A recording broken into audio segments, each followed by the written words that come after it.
Hello and welcome to the third video in this little series on footwork drills. So in the first two videos we've looked at building up a stance and we've looked at a few drills to help our movement from that stance. So what we're going to look at in this video is we're going to look at moving offline, okay, and applying a little bit of imagination to our training. I'm assuming that most people are by themselves, okay, so they haven't got a training partner to work with. If you have got a training partner to work with, fantastic, you're incredibly lucky, okay?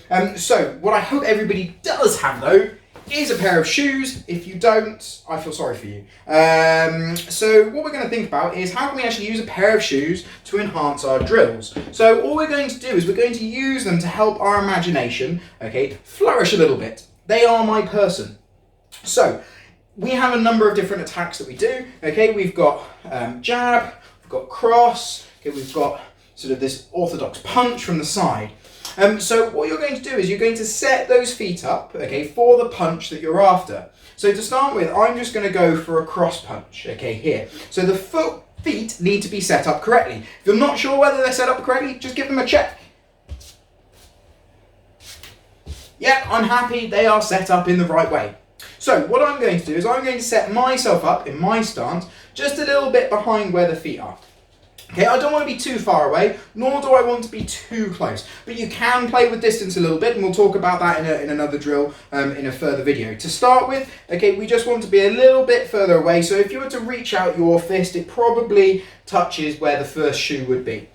So what you're going to look at is from here, with your footwork, getting into your stance, thinking about all of the principles that we've so far talked about, okay, where your feet are with that square, the slinky. What you're going to do is you're going to move your feet offline as if that punch is coming down the middle. Now if you've got something on the floor to use to mark where that middle line is, this is really, really useful. I have floorboards, so I'm quite lucky. I've got a line that I can plant myself in straight away. If you haven't got something on the floor, maybe get a belt. I'm sure you've got one. Put it down in the middle, bit of string, bit of sellotape, anything will do really. So once you've got that line down the middle, get up into your stance. What you're then going to do is you're then going to move offline.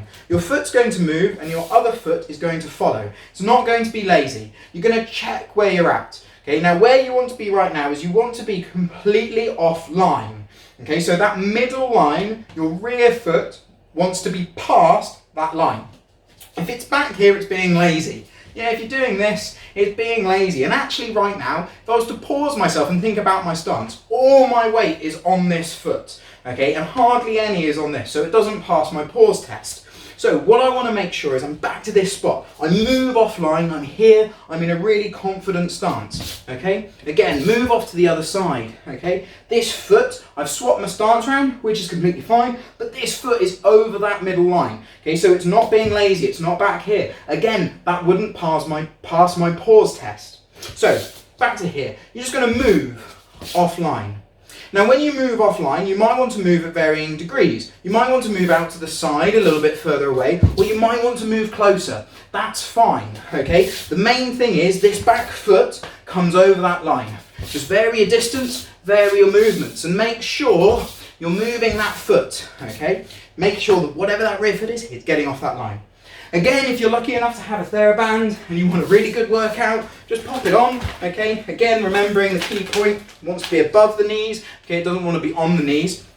So when you're here, okay, again, same thing, hands are up, I'm just moving offline, making sure that my feet is over that line. Whoa, like that, okay? So, setting up, just moving offline.